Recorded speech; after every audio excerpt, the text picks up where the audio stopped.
Amigos televidentes, y llegó la hora del segmento de recomendaciones médicas y tenemos un invitado especial que es el doctor Dima Osvaldo López Martínez, que es especialista en medicina interna.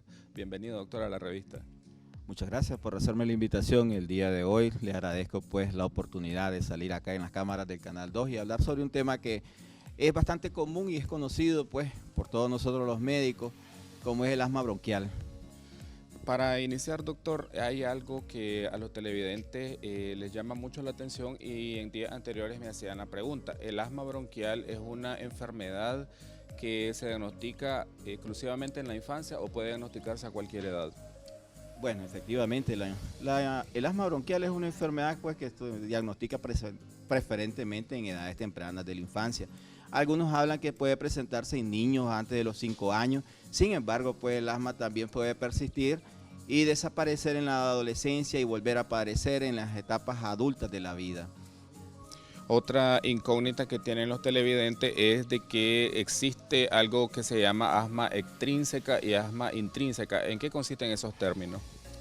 Bueno, realmente lo que es asma extrínseca y intrínseca pues tiene que ver tanto con los factores ambientales como los factores propios del cuerpo. Muchas veces hablamos de asma extrínseca cuando está relacionado a factores ambientales como alérgenos, tales como el polen, los ácaros que tienen los pelos de los animales. Los ácaros se alimentan sobre todo de lo que son de restos de piel muerta de los animales. Y el asma intrínseca tiene que ver con los mecanismos propios del cuerpo. Por ejemplo, cuando existe una respuesta alérgica a diferentes agentes, como los mencionados anteriormente. Incluso el ejercicio puede hacer que un paciente desarrolle asma bronquial, así como también los cambios de temperatura ambiental, el frío, el calor, como por ejemplo. Sabemos que el asma bronquial es una inflamación de la vía respiratoria, sobre todo de los bronquios, y va a causar un sinnúmero de sintomatología, pero que esta puede ser desde muy leve hasta muy severa. ¿Cuáles son los síntomas iniciales que hacen pensar que un paciente está desarrollando asma bronquial? Bueno, cuando nosotros estudiábamos medicina, nosotros mencionábamos una triada y todos mencionábamos tos, disnea y sibilante. Sin embargo, en la actualidad, pues no solamente esos tres signos y síntomas son los presentes en el asma bronquial. También el paciente puede presentar una sensación de opresión en el pecho, puede presentar cierto cansancio al ejercicio físico. Sin embargo, pues voy a hacer mención a algunos médicos que me decían, no todo lo que silba es asma, ni toda asma silba. Muchas veces tenemos un paciente en un estatus asmático que no va a ser sibilante. Lo vamos a ver en un broncoespasmo severo y al examen físico no vamos a encontrar sibilante. Solamente lo vamos a encontrar un poco cansado y de ahí es importante también reconocer los signos y síntomas que nos pronostican un paciente que nos puede caer en un estatus asmático. Por otro lado, los pacientes con asma leve pueden presentar sibilante, que es un hallazgo que es muy fácil de encontrar con un estetoscopio, pues nosotros los médicos lo sabemos identificar e incluso los pacientes muchas veces dicen ando con un gato en el pecho, una sinonimia coloquial que nosotros los nicaragüenses o la población en general dicen. Sabemos que dependiendo de la frecuencia con que se dan los síntomas y de la severidad existe una clasificación del asma. ¿Cuál es? Actualmente pues nosotros podemos utilizar como la iniciativa global para el asma. El asma puede ser intermitente. Decimos asma intermitente cuando el paciente tiene síntomas diurnos menos de una vez a la semana o los síntomas nocturnos pueden presentarse menos de 2 veces al mes. Después está la leve persistente, que a diferencia de la otra, pues nosotros vamos a tener un paciente que va a tener síntomas diurnos más de una vez por semana o síntomas nocturnos que pueden presentarse por lo menos 2 veces al mes. Puede presentar también el paciente cansancio al ejercicio físico. Después tenemos la moderada persistente, lo anterior, más tiene dificultad para tolerar el ejercicio. Hay necesidad de utilizar broncodilatadores de manera necesaria, por razones necesarias, y después tenemos la severa persistente. Algo, doctor, bien importante que me gustaría que le aclare a los televidentes es en base al tratamiento. Se habla del uso de corticoides, pero muchas personas usan indiscriminadamente los corticoides tipo beclometasona. ¿Cuáles son las indicaciones y cuál es la frecuencia con que debe usarse este tipo de medicamento?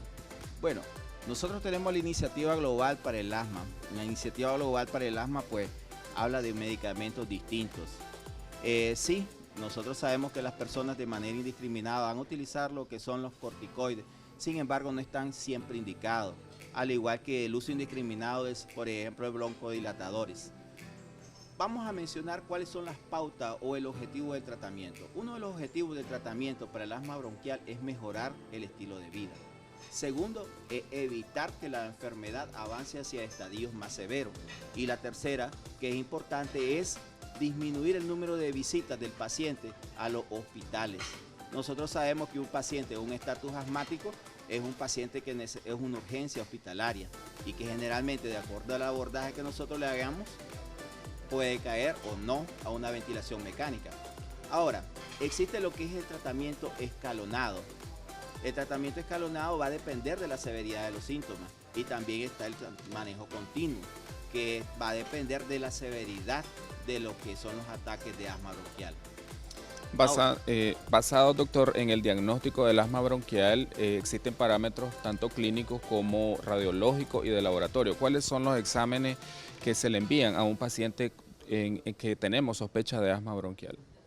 Bueno, principalmente los estudios mencionan, el consenso mexicano menciona valorar el conteo de eosinófilos para valorar la severidad de lo que es el asma bronquial. Otros también hablan de realizar una radiografía simple de tórax. Esto nos va a permitir ver pues si no existen complicaciones de asma bronquial.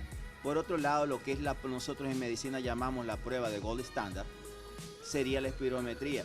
La espirometría nos va a servir para valorar lo que es la respuesta al tratamiento broncodilatador. No nos sirve para hacer diagnóstico, va a servir para establecer si la enfermedad responde o no responde a los broncodilatadores. Algo que olvidé mencionar es que el salbutamol no debe ser utilizado de manera permanente. Los nicaragüenses, muchos de mis pacientes que acuden a la consulta van a utilizar el salbutamol a diario y el salbutamol solamente se utiliza como un medicamento de rescate. Por otro lado, la beclomitasona viniera siendo uno de los medicamentos utilizados idealmente, pero tiene que ser utilizado de manera escalonada y esto va a depender de la severidad y la respuesta al tratamiento. Excelente, doctor, por todas sus recomendaciones le agradecemos su visita y queríamos saber sus números de contacto y dónde atiende.